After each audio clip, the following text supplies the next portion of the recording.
Good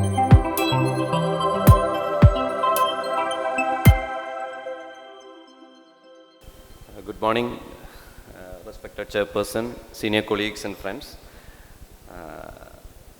At the outset, let me thank Dr. Manikandan and Kiran for giving this nice opportunity to talk in front of you. So, topic of the day is what's new in the recent ESC guideline, 2023 guideline for the management of infective endocarditis. I don't know how much I can discuss. The time allotted for me is 15 minutes. So I feel if I just narrate what's new, it would be really boring. As such, infective endocarditis, I feel it's relatively boring. Don't have much pictures to see, pictures to show. So I'll be following the key points to remember from 2023 ESC guidelines for the management. I'll be going step by step, highlighting what's new in the present guidelines. If you go for the prevention should include general hygienic measures, including oral hygiene at patients at intermediate risk and high risk. So antibiotic prophylaxis should be recommended in patients at high risk for infective endocarditis undergoing oral procedures. So these are the general prevention measures. Patients should be encouraged to maintain twice daily tooth cleaning. So mostly the infections come from oral cavity as well as from the skin infections. So strict cutaneous hygiene, including optimized treatment of chronic skin conditions are recommended.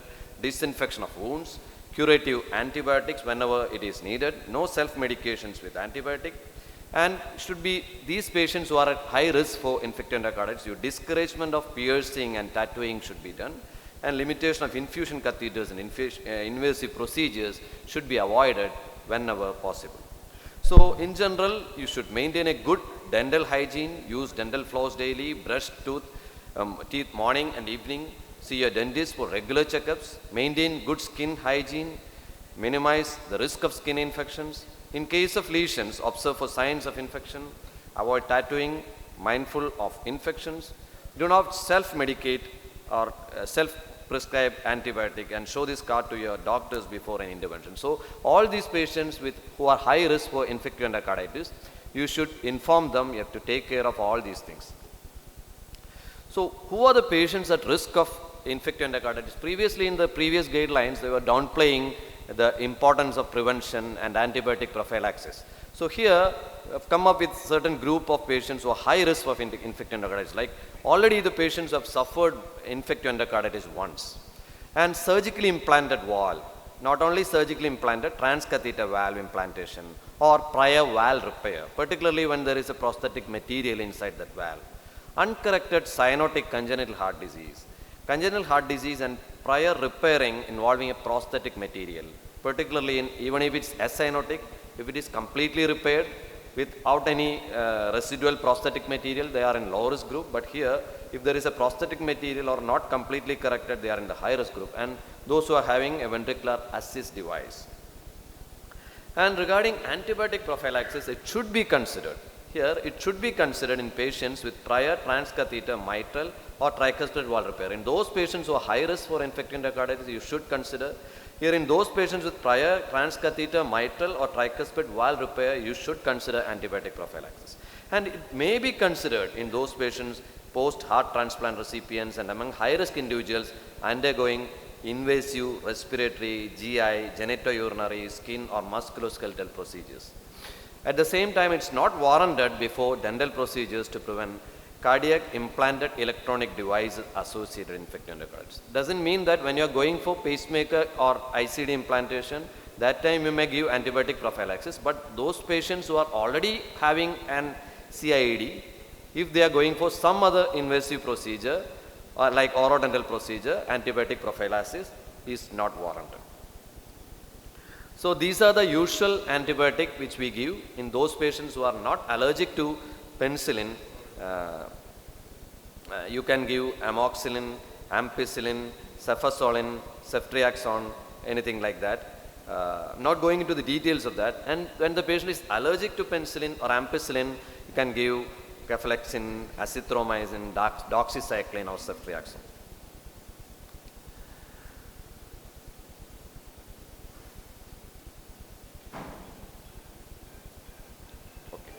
Next thing which new guideline stress is regarding endocarditis team. So a good center should have an endocarditis team to manage the patient. So that includes a big team. It includes cardiologists, imaging experts, cardiovascular surgeons. These things we would be having, but along with that we need an infectious disease specialist, a microbiologist, and a specialist in outpatient paternal and antibiotic treatment. So it is a big team. So when you are managing an uncomplicated infective endocarditis, it can be managed in the referring center with an early and regular communication with a heart valve center with endocarditis team. So endocarditis team should be there in the heart valve center. If it's an uncomplicated infective endocarditis, the referral hospital can manage it liaising with this particular team in the heart valve center. But when the patient is developing some complication, he has to be referred and treated in a heart valve center that has a good endocarditis team. So the guideline stresses the need for endocarditis team. Now regarding the diagnosis of infective endocarditis is based on a combination of major and minor criteria and utilizes the presence of predisposing conditions. So here they have made some modifications. This is the definition of 2023 European Society of Cardiology modified diagnostic criteria for infective endocarditis.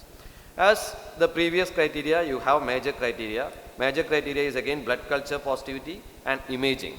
So blood culture positivity, it's the same, but among the typical organism they have included Enterococcus faecalis also, and otherwise it's almost the same, and single positive blood culture is okay if it's a major criteria when you are dealing with Coxiella burnetii or phase 1 IgG antibody titer more than 1:800. So these things are important. And regarding the imaging, here a lot of new things have come in the imaging. Previously they were stressing only on echocardiogram. So here along with echocardiogram, giving equal stress to cardiac CT, FDG PET and WC SPECT or CT whenever it is needed. Regarding transthoracic echo, this is the first line imaging modality in suspected infective endocarditis. But you have to consider transesophageal echo. It is recommended in suspected infective endocarditis when transthoracic echo is negative. You are suspecting infective endocarditis, but transthoracic echo is negative. In a patient with prosthetic valve, it's very difficult to assess them with transthoracic echo alone. So here you need a transesophageal echo. And before switching from IV to oral antibiotics, that concept I will be coming in detail in the coming slides. So there is certain stage after which you can switch from IV antibiotic to oral antibiotic. Before that, you have to do a transesophageal echo and make sure the patient is safe and uncomplicated. And in those patients who are having clinical suspicion of infective endocarditis and they are negative for transthoracic echo or transesophageal echo, a repeat scan is advised after 5 to 7 days if your suspicion is very high. Until then, there is no firm alternative diagnosis is there. Regarding minor criteria, again, it's almost the same: predisposing conditions, fever, embolic phenomenon, immunological phenomenon, and microvascular evidence. It's not much difference. I'm not going into the details.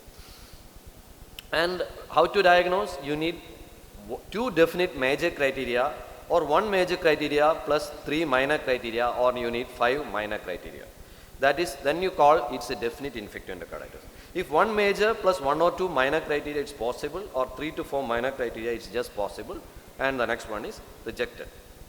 So they put forward some diagnostic algorithm for diagnosing infective endocarditis. So when you're suspecting a native valve infective endocarditis, along with the baseline assessment, initial classification, clinical presentation, after that you send blood culture, transthoracic echo, transesophageal echo, you reach a diagnosis like it's a possible, definitive or rejected infective endocarditis.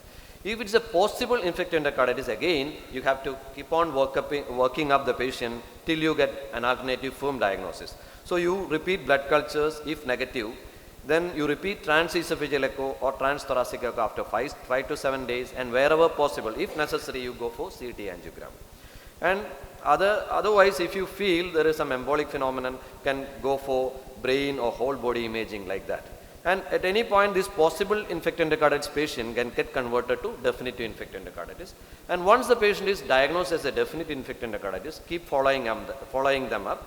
If you are suspecting a paravalvular complication, And if your transesophageal echo is inconclusive, then go for a cardiac CT angiogram. Here you can assess well the valves as well as the paravalvular complications like abscess, fistulas, etc.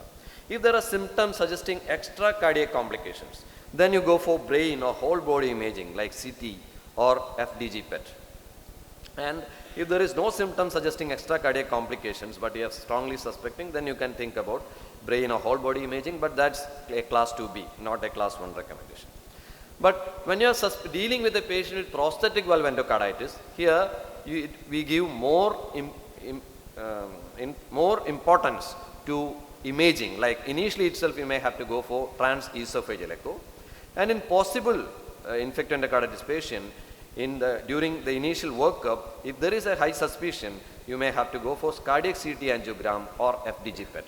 Here FDG PET, even though it's not very sensitive, it's very specific for diagnosing infective endocarditis in those patients with prosthetic valve, previous prosthetic valve.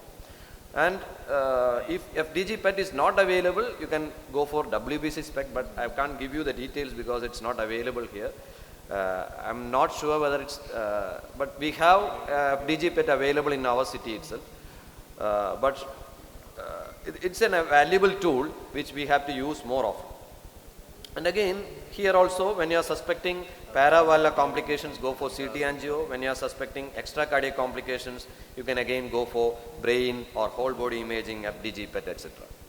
When you are dealing with a suspected CIED, cardiac implantable electronic devices associated infective endocarditis, again, after initial evaluation, you have to consider all these parameters. In possible patients where your diagnosis is not very definite, you can consider PET or CT, particularly when you are suspecting a pocket infection or pulmonary embolism.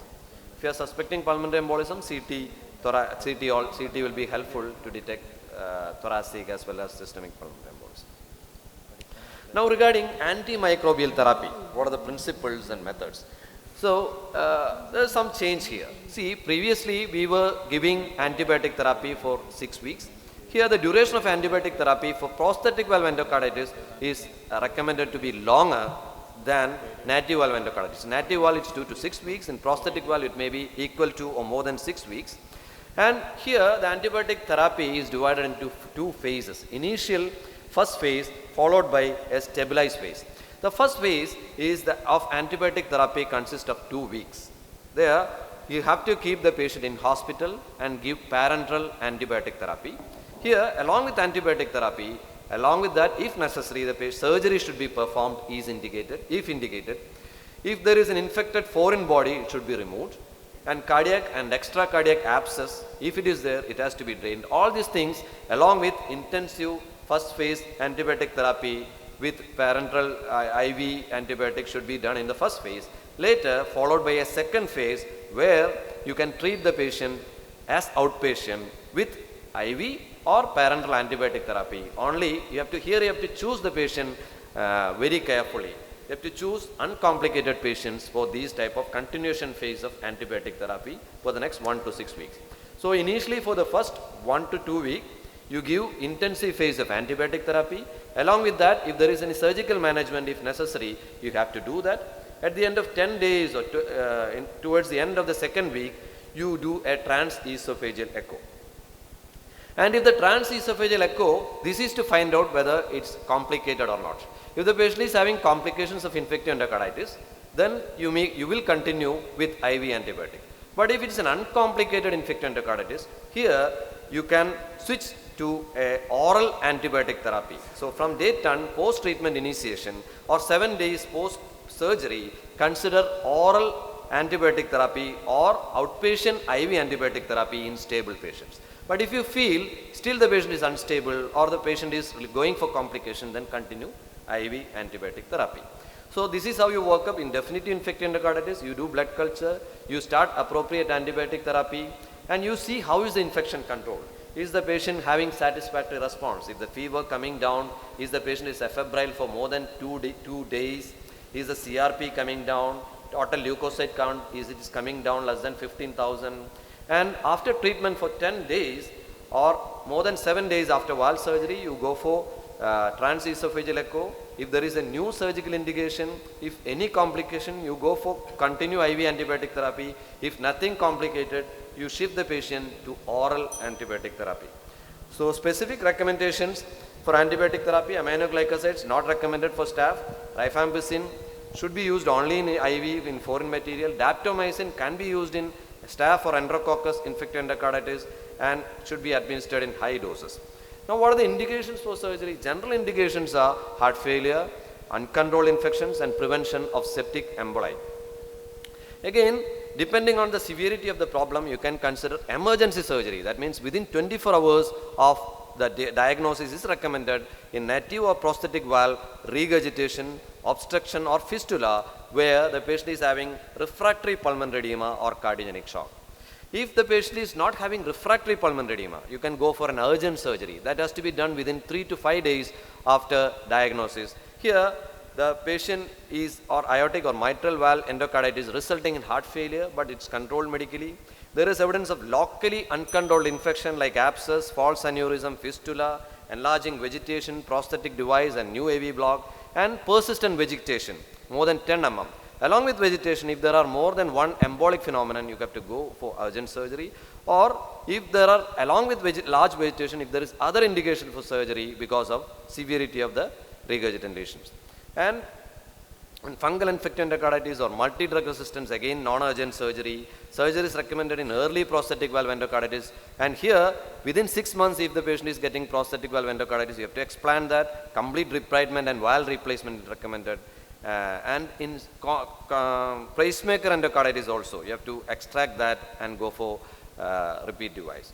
So this is the way you have to go: heart failure, uncontrolled infection, emergency surgery in refractory cardiogenic shock and pulmonary edema. In other cases where you have heart failure, uncontrolled infection or complications and large vegetation, you may have to go for urgent surgery. And in right-sided infective endocarditis, again, if there is RV dysfunction, recurrent embolism, large vegetation, you may have to go for surgery. And when you go for surgery, when will you go for coronary angiogram?